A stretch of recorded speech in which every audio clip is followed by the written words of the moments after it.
Welcome back everybody, my name's Nick930, and the moment a lot of you have been asking for is finally here. I've now broken into the world of 4K thanks to a good deal on Black Friday, and will now be running benchmarks at 1080p, 1440p, and glorious 4K. And what better way to start off a new series of benchmarks than with one of the most infamous PC benchmarking games of all time, the original Crysis. Now, Crysis isn't exactly the best benchmarking tool, as it clearly has some significant optimization issues even today on modern hardware, but it's still fun to see how much further we can push this one, and it's surprisingly still an impressive looking game. For this 4K test, we're going to be running the Steam version of the game on a GTX 1080 Ti, an i7 6700K processor, and 16GB of RAM. So to start, Crysis appears to have a bug when running at high resolutions that causes the game to get locked at a 24Hz refresh rate whenever you set the game to full screen. To bypass this for the sake of recording, I went ahead and ran the game in windowed mode and cut off the top so you can't really see it in this video. Also, the frame rate counter is going to be much smaller than it usually is. I'm trying to figure out a way around that. For settings, we have the game's advanced settings all completely maxed out, and I originally had my anti-aliasing set to 8 times, just like I did for the 1440p test. But yeah, that clearly was not going to work at 4K. Performance in this opening cutscene alone reminded me of the horrible days in 2007 when we were all trying to get this ridiculous game to run nicely.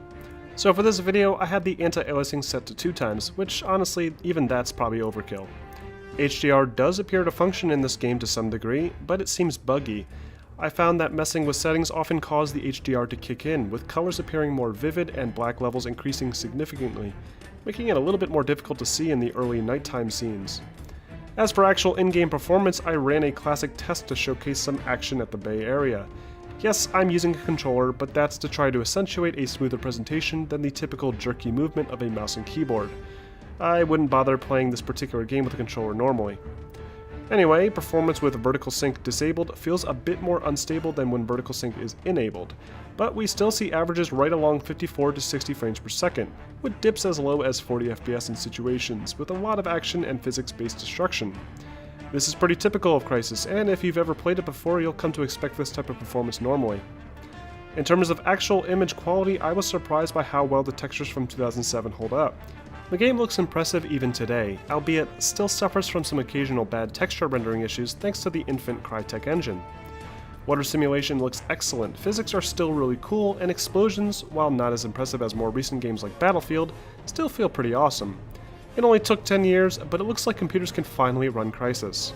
So I'm just going to play a bit more gameplay footage for you guys. I hope this video was interesting, and if you want to see more content like this, or have any suggestions for 4K videos you want to see, let me know in the comments below. I'm going to start publishing a series of gameplay clips in 4K for those that want to see some 4K content, so stay tuned for that. Also, don't forget to like and subscribe, and I will see you all next time.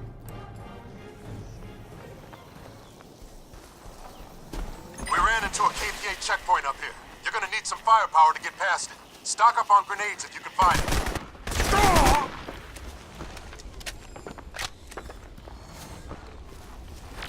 Maximum armor. See a target. You see that? Give them power. Good change up.